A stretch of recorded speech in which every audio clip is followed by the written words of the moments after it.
Imagine walking into a hospital, lying inside an MRI machine, and discovering that your brain is smaller than it should be. No tumor. You have no history of accidents, no head injuries. So, how is this possible? A doctor informs you that there has been a loss of brain volume and a loss of gray cells. Now imagine the doctor telling you the reason for this brain loss. It's not a disease, it's your lifestyle. And you are faced with an uncomfortable question. Is it already too late? Modern neuroscience can now measure brain shrinkage in living people. MRI scans, longitudinal studies, and cortical thickness measurements all point to the same conclusion. The brain can shrink. And it doesn't always happen because of trauma. Sometimes it happens because of habits, common and ordinary ones that we repeat every single day. In this video, we will be looking at 7 everyday habits that science has linked to measurable structural loss in brain. Watch till the end to discover all the ways you might be damaging your brain so that you can take preventive actions to save the most important organ of your body before it's too late. Let's start with the most common issue with today's lifestyle: chronic sleep deprivation.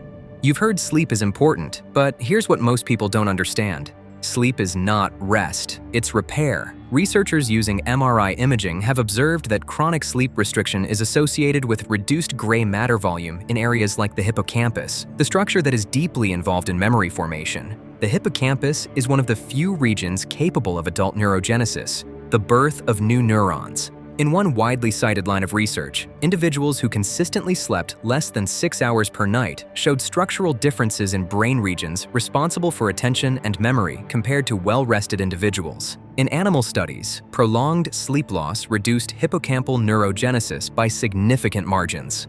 Let that sink in. The very part of your brain responsible for forming new memories can weaken structurally if you chronically deny it sleep. And here's the unsettling part. You don't feel the brain shrinking. You feel a little tired. Meanwhile, the architecture of memory is quietly under strain. Sleep is not optional maintenance. It is neurological preservation. 2. Chronic stress. Stress is supposed to be temporary, a survival mechanism. But chronic stress is different. It's another bane of today's lifestyle. Under prolonged stress, your body releases cortisol. In short bursts, this is adaptive, but in chronic condition, it is destructive. Multiple studies have shown that prolonged high cortisol levels are associated with reduced hippocampal volume. At the same time, the amygdala, the brain's threat detection center, can become hyperactive and structurally enlarged. This creates a disturbing imbalance. The fear center, which is the amygdala, strengthens. And the rational memory-forming center, which is the hippocampus, weakens. That's a double whammy.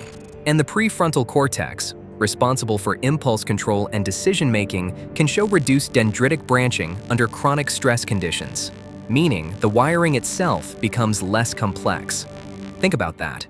Under sustained stress, the part of your brain that helps you think clearly can become physically thin, while the part that amplifies fear can strengthen. And this becomes a dangerous negative feedback loop. You need to stop that chronic stress, or you will continue to go down the spiral of increased anxiety and feeling tired. 3. Smoking. This one is not subtle. Neuroimaging studies have repeatedly found that long-term smokers exhibit reduced cortical thickness and reduced gray matter volume compared to non-smokers. Some studies suggest that smoking is associated with accelerated brain aging, effectively adding years to structural decline.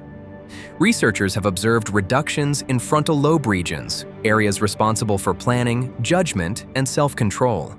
There is also evidence linking smoking to white matter damage, affecting how efficiently different brain regions communicate.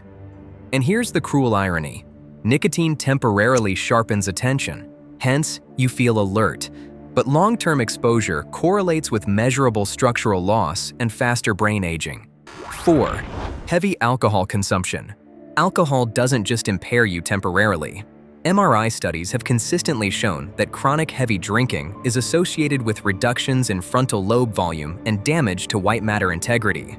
Some research indicates that even moderate but consistent drinking may be associated with subtle brain volume reductions over time. But here's the twist. Unlike some other habits, partial recovery is possible with prolonged abstinence, meaning the brain can regain some lost volume, but not always fully, and not always quickly. And while you are enjoying the little tipsy feeling, the damage accumulates quietly, one night at a time. 5. Physical inactivity. Now this one is fascinating. In a landmark study published in PNAS, researchers found that aerobic exercise increases hippocampal volume in older adults. Exercise can grow brain tissue, which means the inverse is also meaningful. Sedentary lifestyles have been associated with reduced medial temporal lobe thickness, the same region involved in memory formation. Why does this affect so much? Your brain has evolved over centuries of physical activity. Movement increases blood flow. Blood flow delivers oxygen, and oxygen supports neuronal health. Remove movement, and the whole system slowly falls like dominoes. The brain is metabolically a very expensive tissue. If the body becomes passive, the brain adapts. 6. Untreated hypertension. High blood pressure quietly damages your body. Longitudinal studies have linked hypertension to reduced total brain volume and increased white matter lesions. Tiny blood vessels in the brain sustain constant microdamage under elevated pressure. Hypertension has been correlated with accelerated cognitive aging, meaning the heart and brain are not separate systems. They are a single pipeline. Pressure the pipeline long enough, and you weaken the whole structure. 7. Chronic isolation and digital substitution. Humans did not evolve alone. For hundreds of thousands of years, your nervous system developed in small tribes, faces, voices, touch, eye contact. Your brain expects signals from other humans, and when those signals disappear for long periods, it adapts. Multiple research studies have linked chronic loneliness to increased risk of dementia and measurable changes in the brain structure. Some neuroimaging research has observed differences in gray matter volume in regions involved in social processing and emotional regulation among chronically isolated individuals. But here's where modern life becomes complicated. Today, many people are constantly connected, yet physically alone. They are constantly scrolling, posting, receiving likes and comments. Real conversations have been replaced with DMs and friend requests.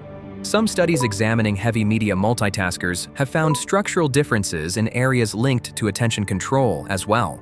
Your brain adapts itself around that isolation.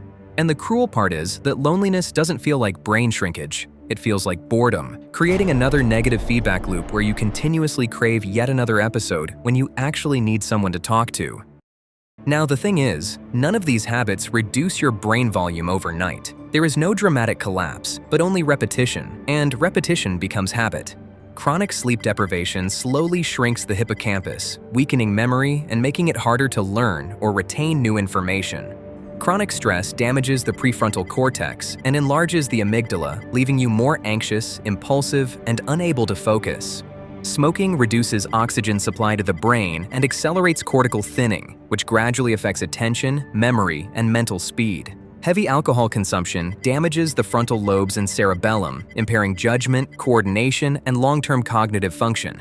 Physical inactivity lowers blood flow and neurogenesis in the hippocampus, often showing up as brain fog and slower thinking. Untreated hypertension silently damages the brain's small blood vessels, increasing the risk of memory decline and vascular dementia. Chronic isolation combined with digital substitution weakens social and emotional neural networks, leading to reduced motivation, slower thinking, and poorer emotional regulation.